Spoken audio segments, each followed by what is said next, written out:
계절들을 막아줄 거란 그런 말로 너를 붙잡을 순 없지만 많은 계절을 마주친 너에게 이 마음 하나 비춰주려 해. 떠나는 거는 마음이 흐려지지 않게 So please don't cry 약속할 테니 유난히 지고 긴 말. Assalamualaikum warahmatullahi wabarakatuh. Selamat malam semuanya. Kami dari kelompok 1 akan mempresentasikan mengenai agency theory and signaling theory.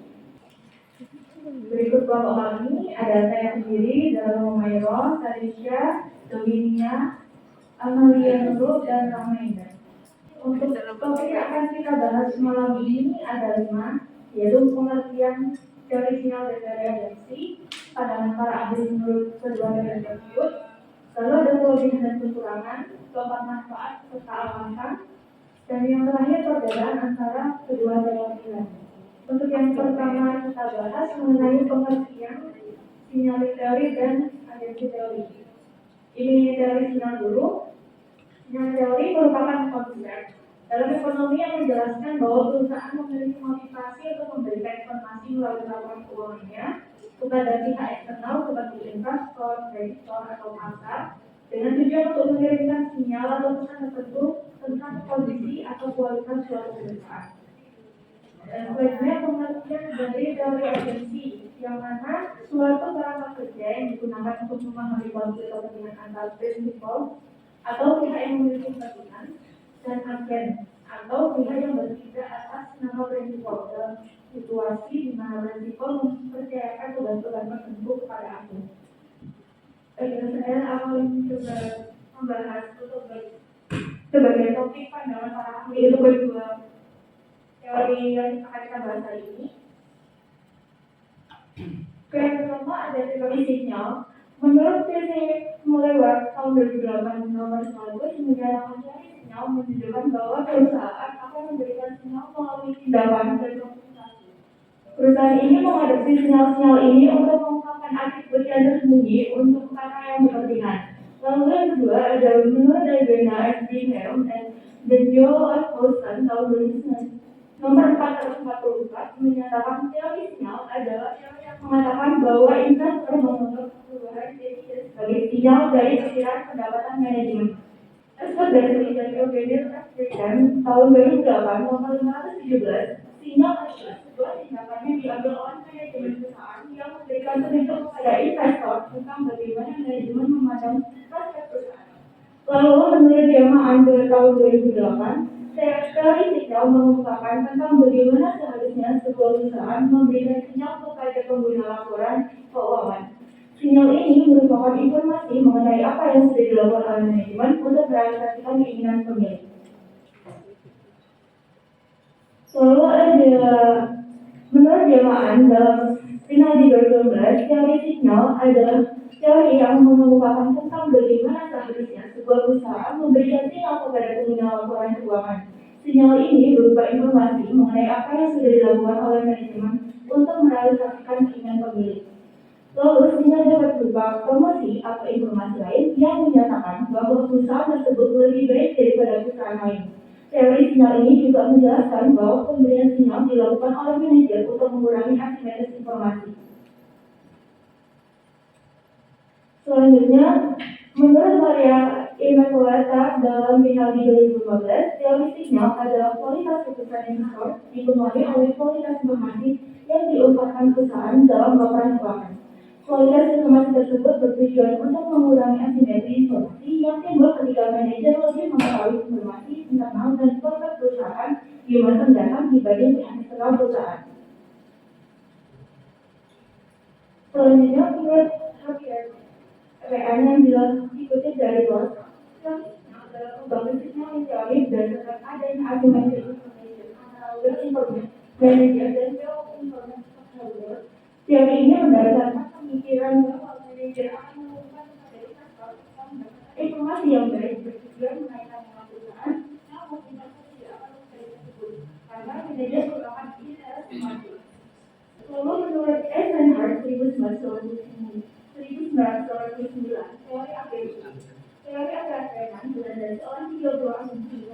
ada asumsi tentang sifat manusia, yang kedua ada asumsi tentang organisasi, yang ketiga ada asumsi tentang informasi. Saya menjelaskan asumsi terkait sifat manusia itu maksudnya menekankan bahwa manusia memiliki sifat untuk menunjukkan diri sendiri atau self-interest, memiliki kecerdasan rasional, dan tidak menilai resiko. Lalu yang kedua, untuk asumsi tentang organisasian adalah adanya konflik antara anggota organisasi, efisiensi sebagai kriteria produktivitas, dan adanya asymmetric information atau EPA antara prinsipal dan nilai. Lalu yang ketiga ada asumsi tentang informasi, di mana asumsi tentang informasi bahwa informasi dipandang sebagai barang komoditi yang bisa diperjualbelikan. Lalu, menurut Jason dan McLean 1976 dan Scott tahun 2000, teori agensi adalah sebagai suatu versi dari teori yang melaksanakan suatu kejadian antara dua atau lebih pihak, di mana salah satu pihak disebut agen dan pihak yang lain disebut prinsipal. Prinsipal mendelegasikan tanggung jawab untuk pengambilan keputusan kepada agen. Prinsipal juga dapat dikatakan memastikan agen untuk melakukan tugas-tugas tertentu sesuai dengan kontrak kinerja yang telah disepakati. Wewenang dan tanggung jawab agen ataupun prinsipal telah diatur di dalam kontrak kerja atas persetujuan kedua belah pihak. Selanjutnya untuk topik kelebihan dan kekurangan akan disampaikan oleh teman saya. Selanjutnya ada kelebihan dari teorinya, yaitu yang pertama informasi tidak simetris. Di mana teori ini membantu mengatasi masalah informasi tidak simetris antar pemilik perusahaan dan investor. Yang kedua, alat pengolahan sinyal, di mana manajer perusahaan dapat menggunakan berbagai sinyal untuk memanage persepsi pasar terhadap kinerja dan prospek perusahaan. Yang ketiga, peningkatan kepercayaan investor, di mana dengan memberikan sinyal konsisten dan dapat dipercaya, perusahaan dapat membangun kepercayaan investor. Yang keempat, efisiensi pasar keuangan. Teori signaling berkontribusi pada efisiensi pasar keuangan dengan memberikan mekanisme di mana informasi dapat diintegrasikan ke dalam proses saham. Dan yang terakhir, optimisasi struktur modal. Dalam konteks kebijakan hutang, teori signaling dapat membantu perusahaan memilih struktur modal yang optimal. Lalu ada pun kelemahan dari teori signaling, yaitu yang pertama, biaya sinyal, di mana meletakkan sinyal dapat melibatkan biaya tinggi, terutama jika sinyal tersebut tidak sepenuhnya mencerminkan kondisi sebenarnya. Yang kedua, interpretasi yang salah. Investor atau pemangku kepentingan dapat salah menginterpretasikan sinyal yang diberikan. Yang ketiga, tingkat keseragaman sinyal. Tidak semua sinyal memiliki tingkat keseragaman yang sama dalam mengkomunikasikan informasi. Beberapa sinyal memiliki kurang jelas atau dapat dilakukan dengan berbagai cara oleh berbagai pihak. Yang keempat, ketidakpastian dan risiko. Dalam situasi di mana terdapat tingkat ketidakpastian yang tinggi, sinyal mungkin memiliki dampak yang terbatas atau bahkan dapat meningkatkan risiko persepsi yang salah. Yang terakhir, manipulasi informasi. Dapat ada potensi bagi manajer atau perusahaan untuk memanipulasi sinyal guna menciptakan persepsi yang tidak akurat. Hal ini dapat merugikan investor dan menyebabkan distorsi informasi. Selanjutnya ada kelebihan dari teori agensi atau teori keyakinan. Di sini yang pertama pemisahan kepemilikan dan pengendalian. Di sini teori ini memberikan pemahaman mendalam tentang pentingnya memisahkan kepemilikan dan pengendalian dalam organisasi. Yang kedua, ada kontrak dan insentif. Teori ini menekankan pentingnya kontrak sebagai alat untuk merancang struktur insentif yang dapat mengarahkan perilaku agen sesuai dengan kepentingan prinsipal. Yang ketiga, manajemen resiko moral, di mana teori ini membahas konsep resiko moral, yaitu situasi di mana agen mungkin cenderung mengambil resiko lebih tinggi karena pemilik tidak dapat mengawasi setiap investasi. Dan yang terakhir, pentingnya monitoring dan pengawasan. Keberhasilan hubungan prinsipal dan agensi bergantung pada kemampuan prinsipal untuk memantau dan mengawasi aktivitas agen. Dan terakhir ada kelemahan dari agensi teori. Yang pertama, biaya agensi. Implementasi sistem kontrak dan pengawasan untuk mengatasi masalah agensi dapat membawa biaya tambahan. Yang kedua, kesulitan dalam mengukur kinerja. Mengukur kinerja agen secara objektif dan mengkaitkannya dengan subjektif dapat menjadi tantangan. Yang ketiga, ketidaksempurnaan informasi. Terdapat asumsi bahwa semua pihak memiliki informasi yang sama atau setara, namun dalam praktiknya, ketidaksempurnaan informasi dapat menyulitkan pemilih untuk membuat keputusan yang optimal atau merancang kontak yang efektif. Dan yang terakhir ada konflik kepentingan internal, di mana teori agensi bisa sekali mengabaikan konflik kepentingan internal dan di antara kelompok-kelompok agen dalam organisasi. Fokus utamanya pada hubungan antara pemilik dan manajer bisa mengabaikan dinamika internal yang kompleks. Selanjutnya akan dijelaskan oleh teman-teman. Selanjutnya ada manfaat dan alasan. Manfaat teori sinyal ada 5. Yang pertama, pengurangan ketidakpastian. Yang dimaksud adalah teori persinyalan membantu mengurangi ketidakpastian antara pihak-pihak yang bertransaksi dengan memberikan sinyal yang dapat dipercaya. Organisasi dapat meningkatkan kejelasan informasi dan mengurangi ketidakpastian pasar. Yang kedua, peningkatan transparansi. Sinyal-sinyal yang dikirim oleh organisasi dapat meningkatkan transparansi terkait dengan kinerja, prospek, dan kebijakan. Hal ini dapat membantu pemangku kepentingan dalam membuat keputusan yang informasional dan cerdas. Selanjutnya yang ketiga, meningkatkan kepercayaan pemangku kepentingan. Dengan memberikan sinyal positif dan konsisten, organisasi dapat meningkatkan kepercayaan pemangku kepentingan seperti investor, pelanggan, dan mitra bisnis. Kepercayaan yang tinggi dapat menciptakan lingkungan yang lebih mendukung pertumbuhan bisnis. Yang keempat, manajemen regulasi. Sinyal-sinyal positif dapat membantu organisasi membangun dan memelihara reputasi yang baik di mana pemangku kepentingan. Regulasi yang kuat dapat memiliki dampak positif dalam stres dan perusahaan. Yang kelima, dukungan pembiayaan. Sinyal-sinyal positif seperti kebijakan dividen yang stabil dapat meningkatkan kemampuan organisasi untuk mendapatkan dukungan finansial dari pasar modal. Hal ini dapat meningkatkan akses perusahaan ke sumber pendanaan eksternal. Manfaat teori keagenan. Yang pertama, pemisahan kepemilikan dan pengendalian. Teori keagenan memberikan landasan untuk pemisahan kepemilikan dan pengendalian dalam organisasi. Ini memungkinkan pemilik menjalankan tugas operasional pada manajer sebagai agen, sementara pemilik tetap memiliki kendali strategis. Yang kedua, kontrak dan insentif yang optimal. Dengan menggunakan teori keagenan, organisasi dapat merancang kontrak yang optimal untuk mengatasi masalah agensi.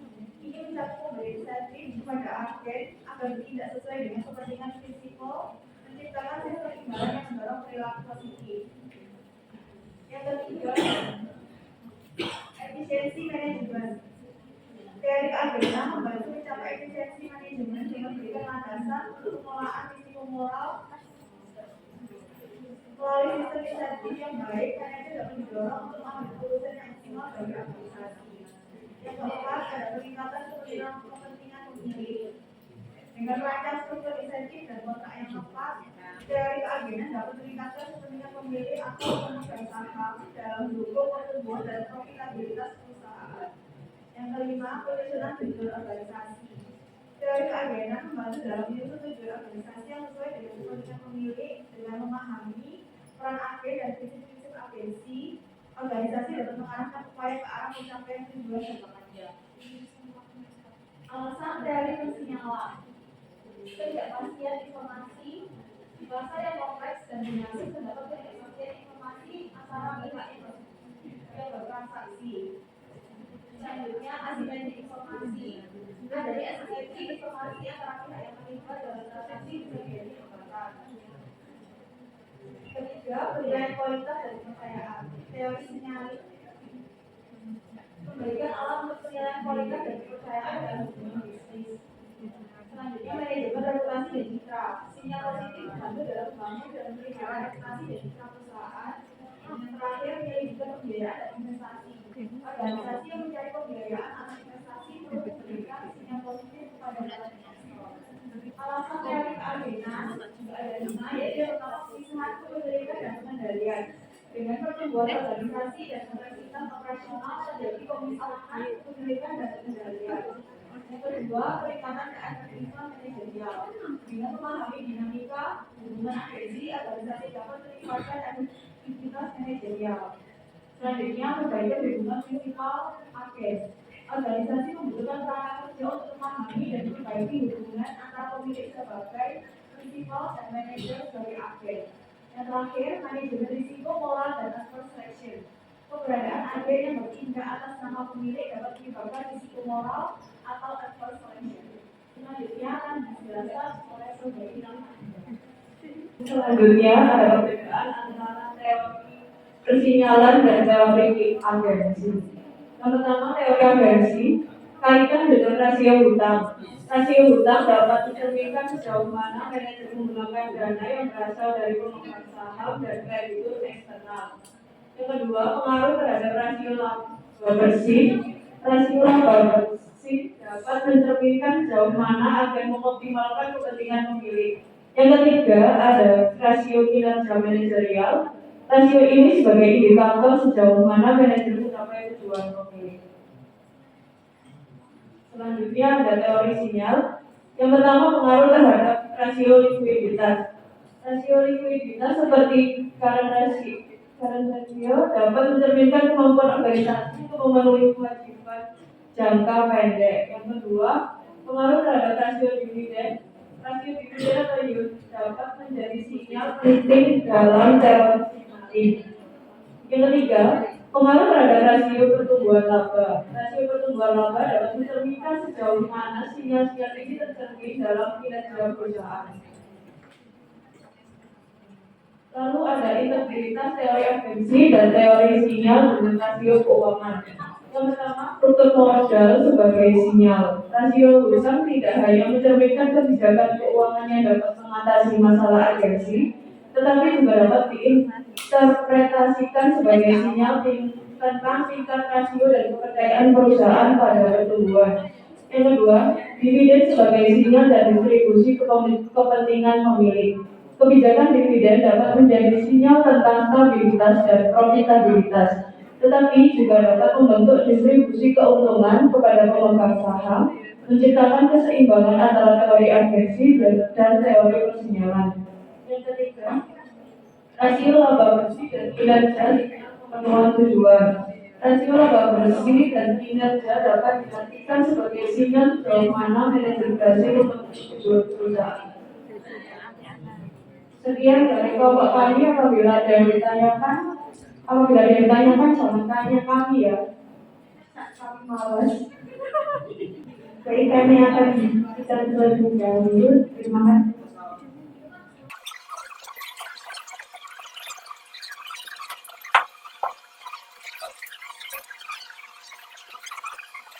Baik, saya akan menjawab pertanyaan dari saudara Mario. Pertanyaan, apa peran utama insentif pengawasan dari agensi mengenai risiko perilaku agen yang tidak sesuai dengan kepentingan investor? Halo, saudara Mario. Peran utama insentif pengawasan dan kontrak dalam teori agensi adalah untuk menciptakan mekanisme yang mendorong agen untuk bertindak sesuai dengan kepentingan investor. Insentif memberikan motivasi, pengawasan, memantau perilaku, dan kontrak satu antara lain yang jelas. Oke, terima kasih. Saya akan menjawab pertanyaan dari selanjutnya. Apa tantangan utama dalam menerapkan teori agensi dalam perusahaan atau agensi? Tantangan utama dalam menerapkan teori agensi dalam sebuah perusahaan adalah menangani sistem yang tepat insentif, pengawasan dan kontrak yang dapat meminimalkan konflik yang benar. Baik, saya menjawab pertanyaan dari saudari Anissa Rahma. Pertanyaannya, bagaimana sinyal atau informasi asimetris digunakan dalam proses pengambilan keputusan di pasar atau dalam organisasi? Penggunaannya ini dibagi menjadi 3. Yang pertama, dalam pemasaran, perusahaan dapat menggunakan sinyal atau isyarat seperti merek atau sertifikasi untuk menyampaikan informasi positif kepada konsumen.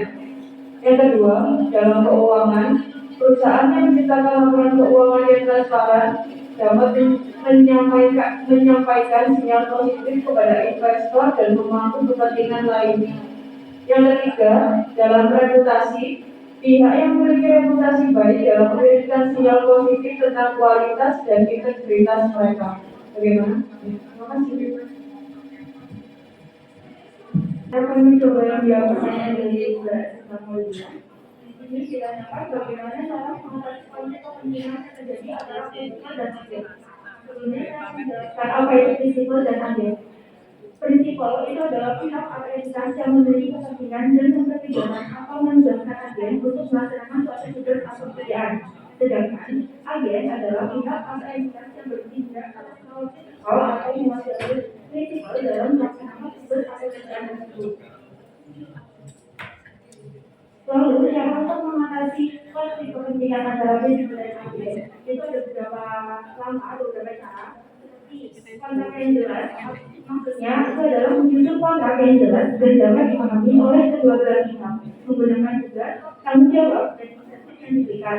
Lalu dengan penggunaan insentif yang tepat, maksudnya memilih insentif yang sesuai dengan tujuan dan motivasi agen sehingga kepentingan prinsipal dan agen itu jelas. Lalu pengawasan yang efektif itu menerapkan sistem pengawasan yang efektif untuk memantau perilaku dan kinerja agen. Lalu ada komunikasi yang terbuka, yaitu membangun komunikasi terbuka antara prinsipal dan agen untuk mengatasi ketidakpastian dan ketidakpastian tersebut. Ada yang bisa lagi? Baik, terima kasih. Baik, untuk sesi kedua, kami akan membuka 3 pertanyaan.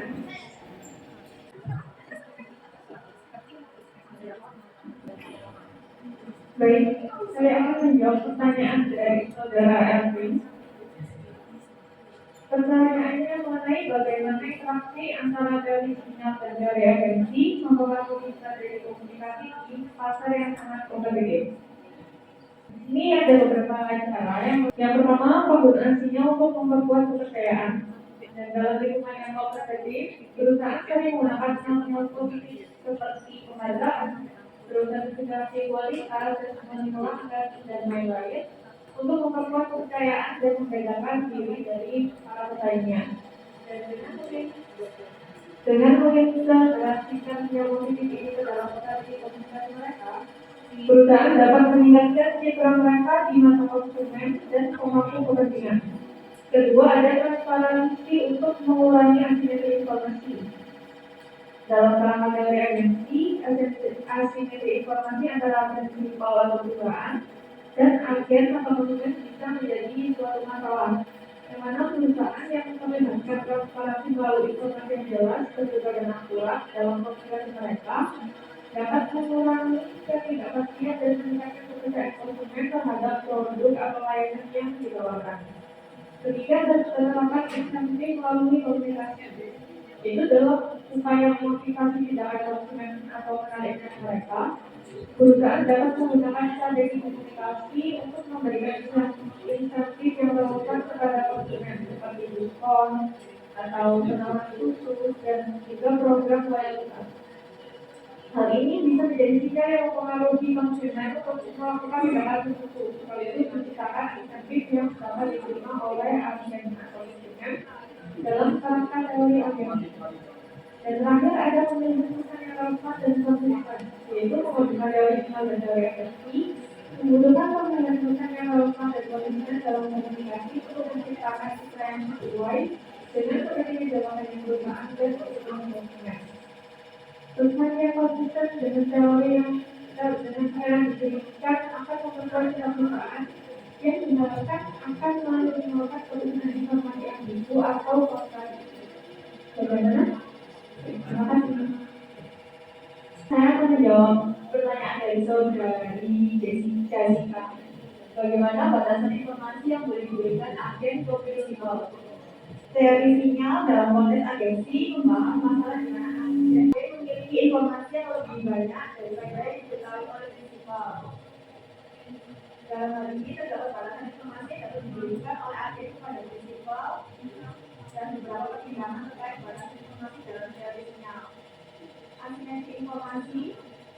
Batasannya adalah API mungkin memiliki informasi lebih banyak tentang tindakan atau kondisi yang mengalami hasil kerjanya daripada yang diketahui oleh fisikal.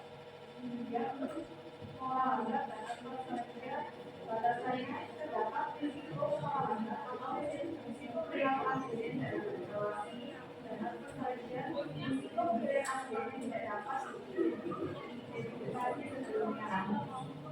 Yang ketiga, ketidakpastian dan risiko, batasannya risiko bagi tidak memiliki informasi penuh tentang risiko atau ketidakpastian yang dihadapi agen.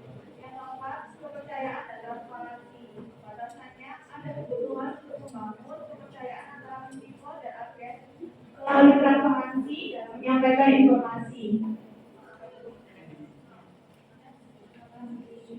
Baik, saya akan menjawab pertanyaan dari saudara.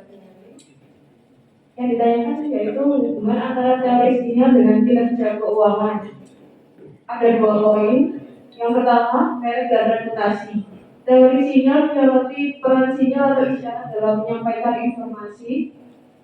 Merek dan kuat, merek yang kuat dan reputasi terbaik dapat dianggap sebagai sinyal positif kepada investor, pelanggan, dan pihak yang butuh kepentingan lainnya.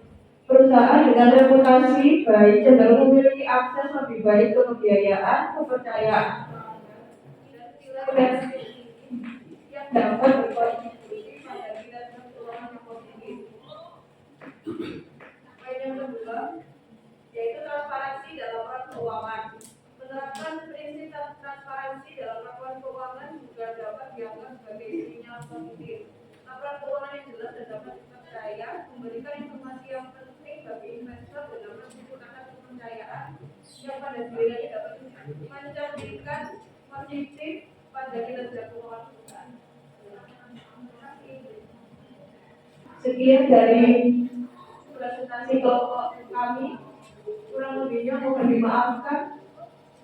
Wassalamualaikum warahmatullahi wabarakatuh.